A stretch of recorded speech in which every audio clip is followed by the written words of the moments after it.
मैं त्रिपाठी शुक्ला हिंदी लर्नर्स के YouTube channel पर आपका स्वागत करते हैं। हम सभी जानते हैं कि सामान्य तौर पर अगर हम बात करते हैं तो भरण पोषण का मतलब होता है कि जीवन का निर्वाह करना, समर्थन करना या फिर रख रखाव करना। हम इन्हीं शब्दों से तो भरण पोषण को यानी कि मेंटेनेंस को संबोधित करेंगे। परंतु क्या होता है कि किसी भी धार्मिक समुदाय के अगर वैवाहिक नियमों की अगर हम बात करें तो वहाँ पर भरण पोषण का दावा करने का अधिकार जो है वह इस धारणा पर आधारित होता है कि जो दावेदार है उसके पास खुद को बनाए रखने के लिए वित्तीय संसाधनों की कमी है, यानी कि वह अपने खुद का जीवन निर्वाह नहीं कर सकता है। उसके पास जो है इतनी जो है उसकी आर्थिक स्थिति सुदृढ़ नहीं है कि वह अपना भरण पोषण कर पाए। जो दावेदार है उसके पास खुद को बनाए रखने के लिए एक वित्तीय संसाधनों की कमी है, यानी कि उसके पास में इतना संसाधन नहीं है कि वह खुद के जीवन को निर्वाह कर पाए। तो ऐसे व्यक्ति के जो व्यय है उसको आमतौर पर रख रखाव को कवर करने के लिए जो है वह भरण पोषण दिया जाता है, क्योंकि जीने का अधिकार सबको ही है। और गवर्नमेंट ने ये राज्य सरकार को भी बोला है कि जो व्यक्ति जो जैसे कि आपने देखा होगा कि जो सड़क पे व्यक्ति पड़े रहते हैं उनके लिए जो है एक ऐसा स्थान गवर्नमेंट बना के देती है जहाँ पर वह रात को सो सकें। एक आश्रय उनको भी प्रदान की जाती है जिसको आश्रय घर के नाम से जानते हैं। लंगर लगा करके खाना दिया जाता है या फिर कहीं ऐसी सुविधा होती है जहां व्यक्ति 1 रुपये 2 रुपये दे करके वह खाना खा सके, यानी कि जीने का अधिकार सबको है। और यहाँ पर भी यह लागू होता है कि कोई व्यक्ति अगर आपसे शादी किया है, भले वह चाहे वह पति हो चाहे वह पत्नी हो, अगर आपसे शादी किया है और आप उस लायक हैं कि उसका जीवन निर्वाह कर सकते हैं तो आपको करना पड़ेगा। हालांकि अभी तक यह केवल पतियों पर लागू होता था, परंतु यह पत्नियों पर भी लागू होता है। अगर पति सक्षम नहीं है, अगर पत्नी सक्षम है, पत्नी जॉब में है, पत्नी के पास पर्याप्त मात्रा में पैसा है तो वह अपने पति का भरण पोषण करे। परंतु इसका मतलब यहाँ पर यह बिल्कुल नहीं है कि पति जो है वे कमाने में सक्षम है फिर भी नहीं कमा रहा है। क्यों? क्योंकि वह पत्नी से भरण पोषण प्राप्त करना चाहता है। नहीं, ऐसा नहीं है। पत्नियों के लिए तो आप कह देते हो कि भाई आप सक्षम हो फिर आप क्यों नहीं करती हो, तो करती है ना, करती है, घर का काम करती है, आपके घर का झाड़ू पोछा बर्तन खाना कपड़े करती है ना। उसके अलावा आपके बच्चे का देखभाल करना ये सब पत्नी का काम है। और अगर आप इसके लिए बाहर से अगर किसी को बुलाते हैं उसके लिए आप पे करते हो ना, तो ये कार्य करने पर आप समझ लीजिए कि आप उसको पे कर रहे हो। तो सेम चीज़ ये पतियों पर भी लागू होता है। पति पर सेम चीज़ लागू होता है कि अगर पति अपना जीवन निर्वाह नहीं कर पा रहा है तो ये पत्नी का भी कर्तव्य बनता है कि वह अपने पति को जीवन यापन के लिए उतना भरण पोषण का रख रखाव का पैसा दे। आज का वीडियो इसी पर निर्धारित है। अभी तक आपने भरण पोषण का जो अधिकार है वह पत्नी का ही है ऐसे मामले सुने होंगे, परंतु कोर्ट ने यहाँ पर पतियों को राहत दी है और ये बोला है कि जो भरण पोषण का अधिकार है वह पति का भी अधिकार है।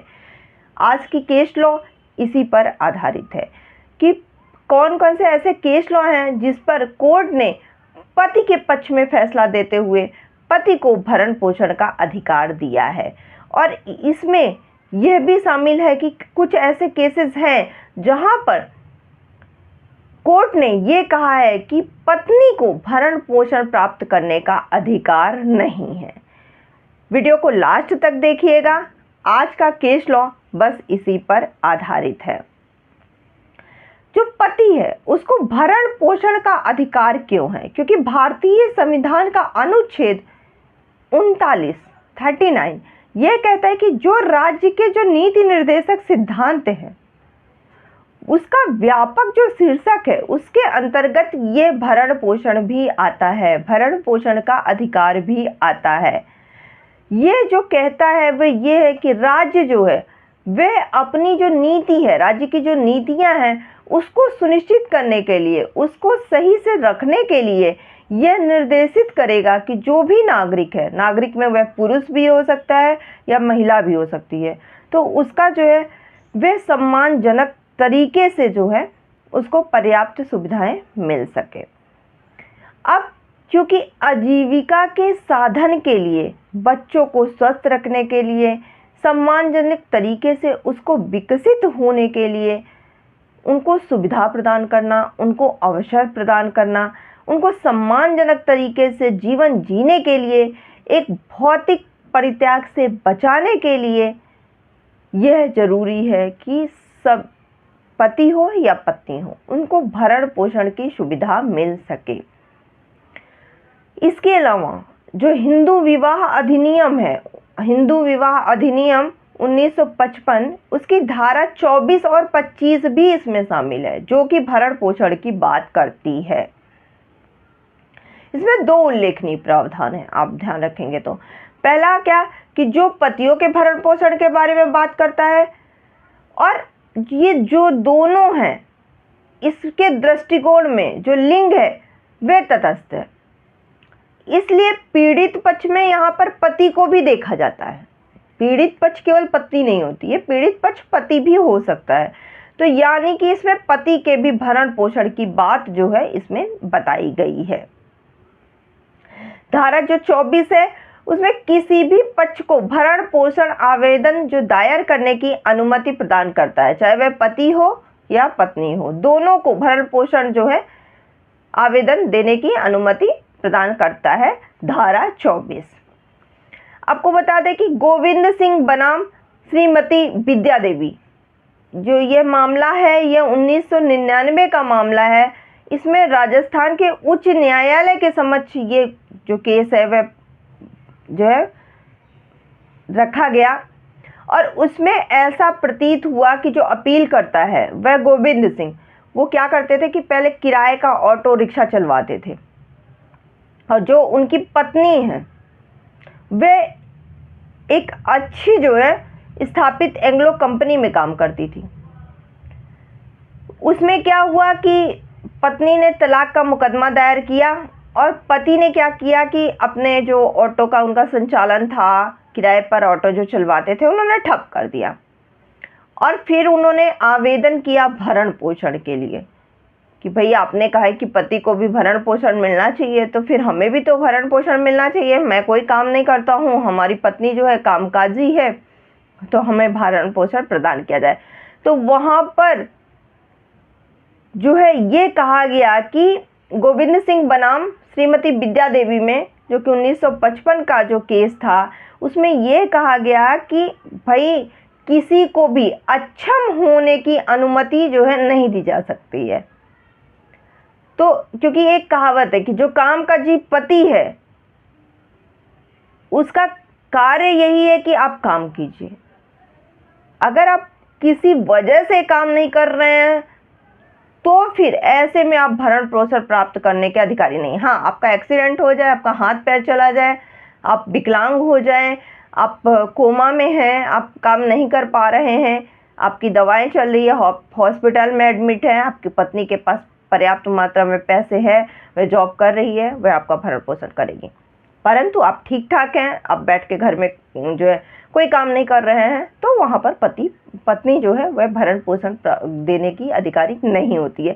वही इस केस में कहा गया है कि किसी को भी अक्षम होने की अनुमति नहीं दी जा सकती है। और इसमें न्यायालय ने यह कहा कि जो व्यक्ति है जिसने कि स्वेच्छा से ही खुद की कमाई जो है उसको अक्षम कर दिया, वह ऑटो रिक्शा किराए पे चलवाता था, उसने बंद कर दिया, तो वह दूसरे पति या पत्नी से भरण पोषण का दावा करने का अधिकारी नहीं है।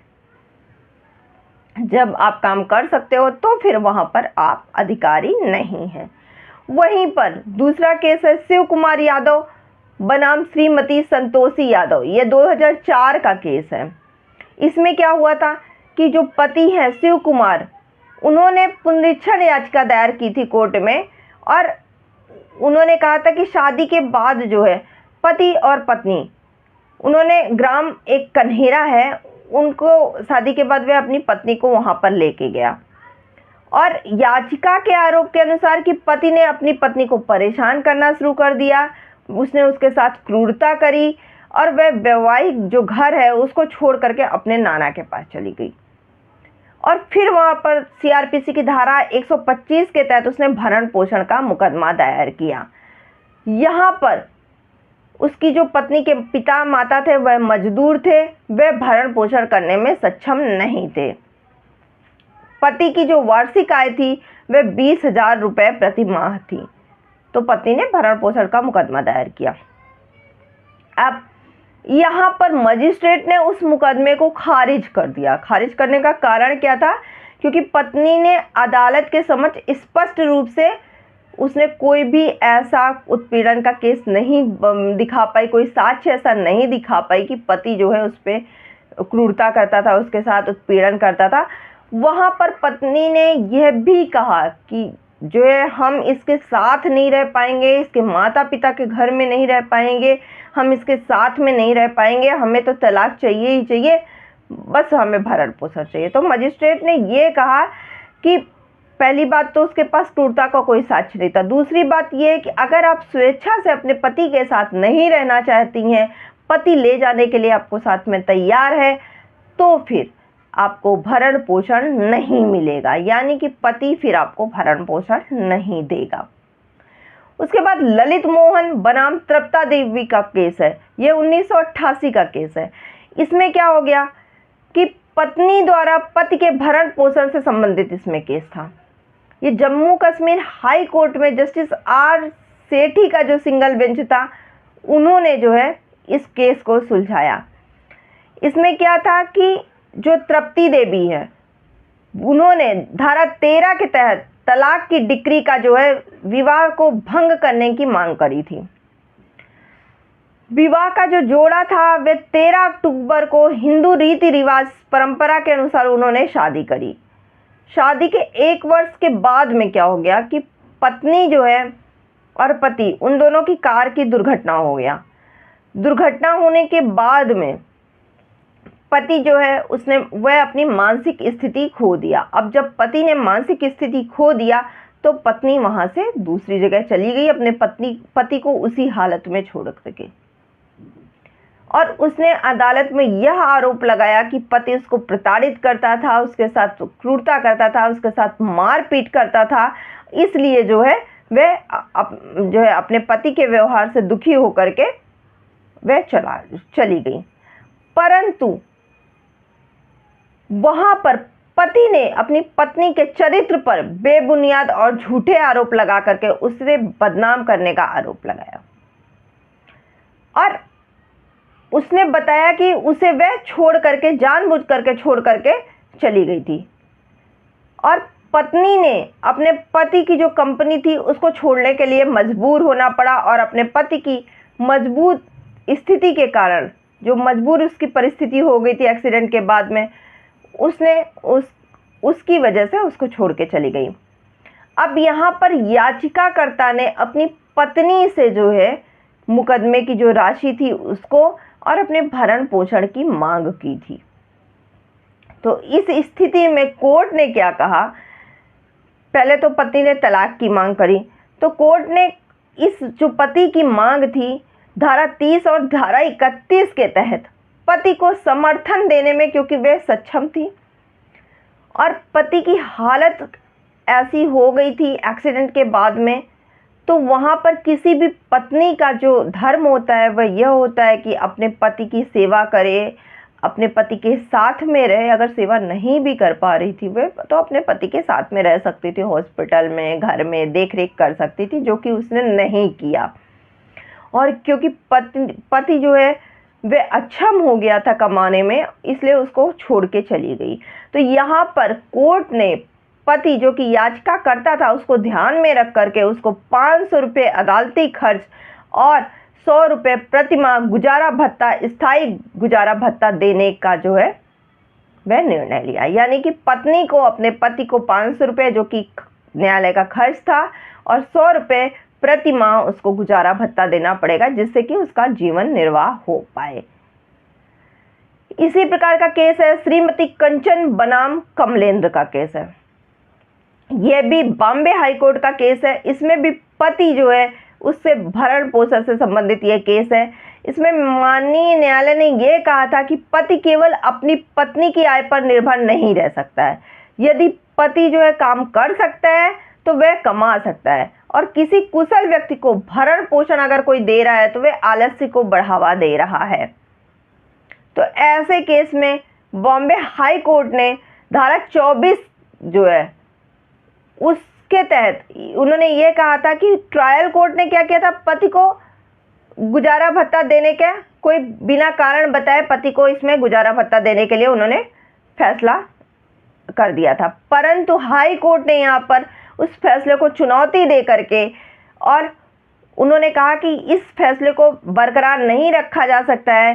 क्यों? क्योंकि एक सक्षम व्यक्ति है, अगर उसको भरण पोषण दिया जाएगा तो वह जो है आलस्य को बढ़ावा देना हो सकता है। तो उन्होंने इसको ठुकरा दिया था। वहीं पर यशपाल सिंह बनाम श्रीमती अंजना राजपूत का केस है। इस केस में क्या हुआ था कि जबलपुर का ये केस है। इसमें मामले का तथ्य क्या था कि इसमें व्यभिचार और मानसिक क्रूरता के आधार पर याचिकाकर्ता यानी कि पति ने हिंदू विवाह अधिनियम की धारा 13 सबसेक्शन 1 के तहत अपनी पत्नी के साथ अपने विवाह को समाप्त करने का आवेदन दिया था। उन्होंने क्या किया कि अपनी पत्नी जो कि अक्टूबर 1995 से जुलाई 1997 तक मध्य प्रदेश उच्च न्यायालय में निजी सचिव के रूप में काम किया था, लेकिन 14 जुलाई 1997 को उन्होंने नौकरी छोड़ दी थी। इसमें याचिकाकर्ता जो है उसने कह दिया कि भाई जो पत्नी का हमारा बच्चा है जो कि शादी के पहले हो गया था वह हमारा बच्चा नहीं है। अब कोर्ट ने आदेश दे दिया कि भाई रक्त परीक्षण करा करके इस बच्चे के बारे में चेक किया जाए कि बच्चा किसका है, परंतु धन के अभाव होने के कारण यह नहीं हो पाया। उसके बाद में याचिकाकर्ता ने 1955 अधिनियम की धारा 24 के अंतर्गत रख रखाव और मुकदमेबाजी का शुल्क जो है वह अपनी पत्नी से प्राप्त करने का दावा किया। क्योंकि याचिकाकर्ता ने दिल्ली में एक बेहतरीन नौकरी पाने के लिए उच्च न्यायालय की नौकरी से इस्तीफा दे दिया था, तो वह एक तरीके से आप कह सकते हैं कि आर्थिक रूप से वह आत्मनिर्भर था, परंतु फिर भी उसने आवेदन की पत्नी न केवल अपना बल्कि 2 साल के बच्चे का भी वह ध्यान रख रही थी।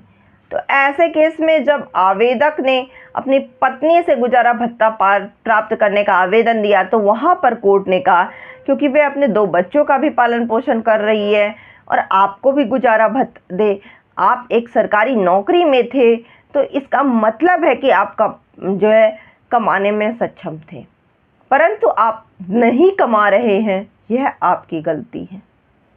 कोर्ट ने साफ मना कर दिया कि भाई अगर कोई कमाई नहीं कर रहा है तो इसका कारण है कि वह जानबूझकर खुद को अक्षम बना रहा है और इस वजह से धारा 24 के तहत रख रखाव और मुकदमेबाजी का खर्च का वह हकदार नहीं है। वहीं पर गुरविंदर सिंह बनाम मनजीत कौर में मामला जो है यह था कि दोनों पक्षों को यहाँ पर याचिकाकर्ता और पत्नी प्रतिवादी वो दोनों का निजी मामला था और निजी मामले को लेकर के मामला तलाक तक आ गया। वहाँ पर जो पति है गुरविंदर सिंह, उन्होंने पत्नी से भरण पोषण प्राप्त करने के लिए आवेदन किया था कोर्ट में। कोर्ट ने दोनों को समझौता करा दिया और पत्नी क्योंकि जॉब में थी तो उन्होंने पत्नी के द्वारा पति को कुछ राशि एक मुश्त देने के लिए समझौता करा दिया कि पत्नी जो है वह अपने पति को भरण पोषण की कुछ राशि दे सके। वहीं पर एक और केस था, उसमें पति और पत्नी दोनों का लव मैरिज हुआ था और ऐसे में पति जो है वह अपनी पढ़ाई पूरी नहीं कर पाया पत्नी के दबाव की वजह से, और शादी के साल भर बाद पत्नी ने क्रूरता करना शुरू कर दिया पति के ऊपर में, क्योंकि और पति के द्वारा एक ब्यूटी पार्लर चलाया गया जो कि पत्नी के द्वारा चलाया जाता था और पत्नी सक्षम थी अपने घर का भरण पोषण करने के लिए, परंतु पत्नी अपने घर का भरण पोषण नहीं कर रही थी, वह अपने बच्चों पर ध्यान नहीं दे रही थी और इस पर पति ने जो है तलाक का मामला दायर किया और पत्नी से भरण पोषण की मांग करी।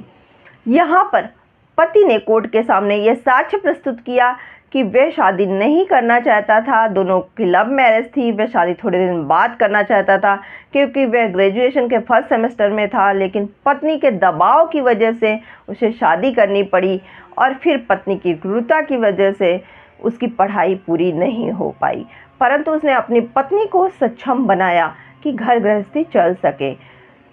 अब उसकी पत्नी उससे तलाक ले रही है तो उसे भरण पोषण दिया जाए।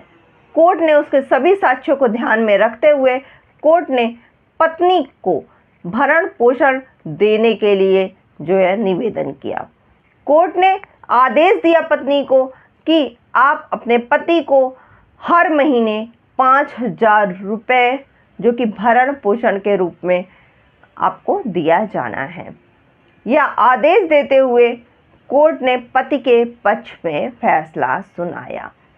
तो कहने का मतलब ये है कि कोर्ट भरण पोषण के मामले में केवल पत्नी को ही नहीं अपितु पति को भी भरण पोषण दिया जाना चाहिए। जो भी अक्षम व्यक्ति है, जो नहीं कमा सकता है, भरण पोषण नहीं प्राप्त कर सकता है, नहीं कर सकता है, तो उसको दूसरे के द्वारा, अगर पति या पत्नी में से कोई सक्षम है तो उसके द्वारा भरण पोषण प्राप्त करने का अधिकार है।